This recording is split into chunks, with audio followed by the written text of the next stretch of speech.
ओम श्री सरस्वत्यै नमः। नमस्कार।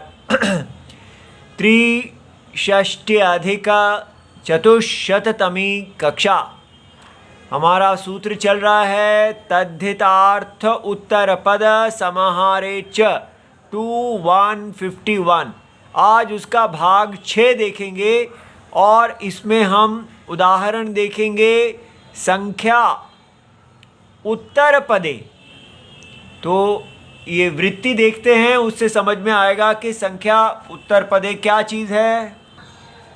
देखिए, ये सूत्र कहते हैं कि दिक् संख्ये, दिशावाची या संख्यावाची जो सुबंत है, तो वो समर्थ सुबंत के साथ समान अधिकरणेन, समान अधिकरण में समास को प्राप्त होते हैं।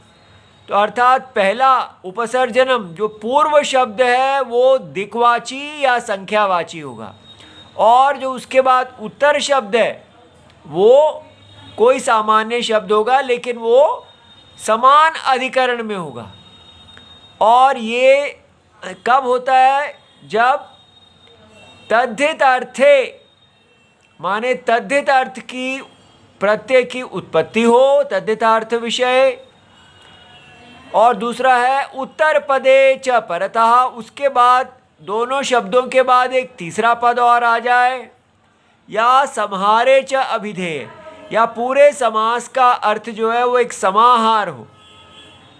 तो अभी जो हम देखने वाले हैं वो उत्तर पदे च परतः, और उसमें भी हम संख्या दिक् के उदाहरण हो चुके हैं, दिशावाची के। अब हम संख्यावाची शब्द लेके उत्तर पद परतः का उदाहरण देखेंगे। तो ये देखिए, उदाहरण है पंचगवधनः। इसका अर्थ है 5 गौएं या बैल, क्योंकि गो शब्द जो है वो गाय और बैल दोनों के लिए होता है, स्त्री और पुल्लिंग दोनों में है। तो जिसका धन है ऐसा व्यक्ति। तो अब ये लौकिक विग्रह इसका बनता है पंच गावो, पंच गावः धनम यस्य सः पंच गवधनः।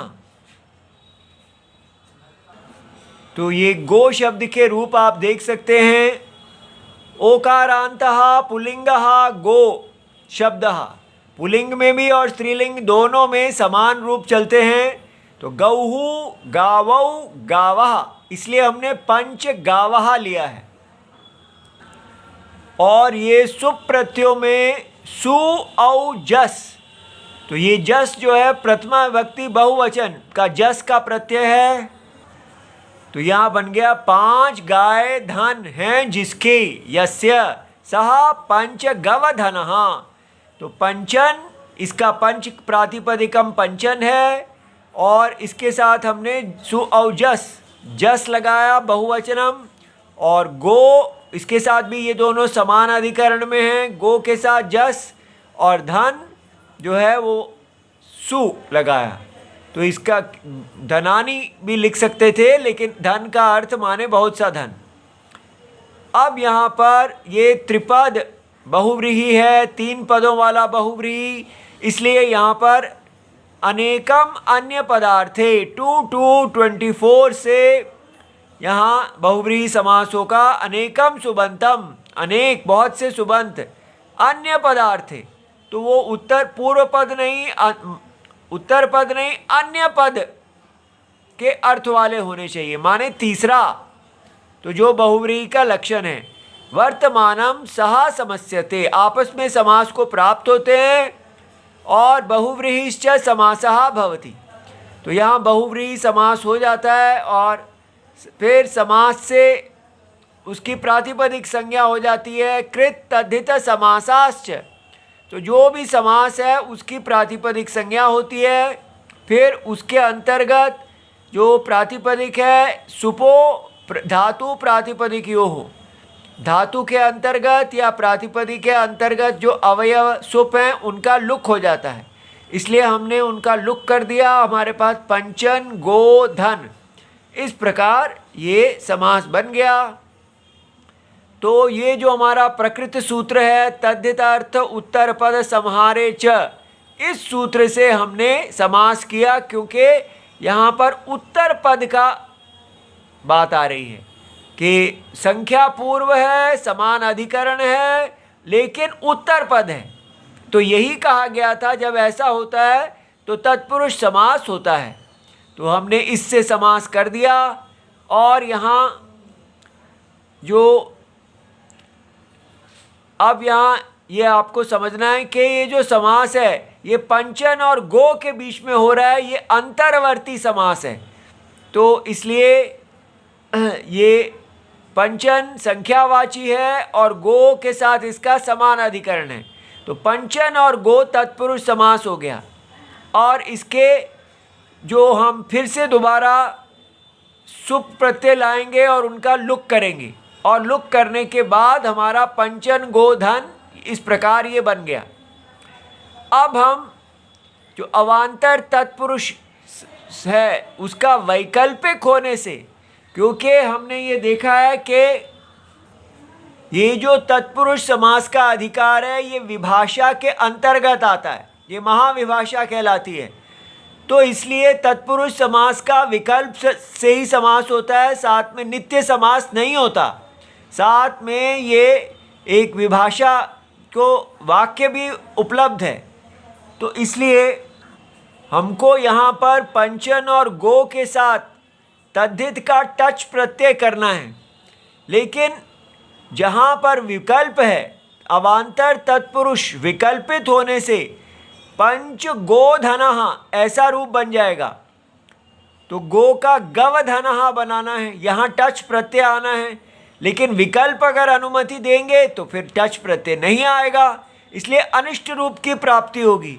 तो हम इसके विकल्प का निषेध करने के लिए यहाँ वार्तिक है, इसी सूत्र के अंदर 2151 में द्वंद्व तत्पुरुषयोः उत्तर पदे नित्य समास वचनम। तो द्वंद्व तत्पुरुषयोः उत्तर पद होने पर नित्य समास कहना चाहिए, वक्तव्य। तो अर्थात विकल्प का जो विकल्प है उसको रोक दिया गया।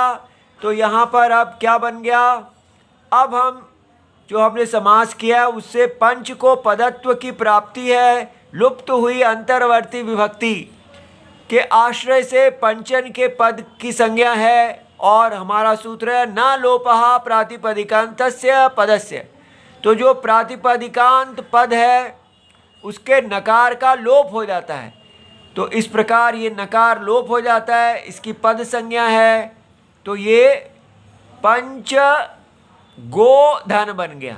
अब हम जो अवान्तर तत्पुरुष है ये बीच में, उसमें पंच गो से सामान्यतः टच प्रत्यय का विधान करने के लिए गोर अतद्धिता लुकी 5492 इस सूत्र को लाते हैं। ये कहते हैं कि गो शब्दंतात, तो यहाँ गो जो है पंचमी है, उसके साथ तदंत विधि से तदंत आ जाता है।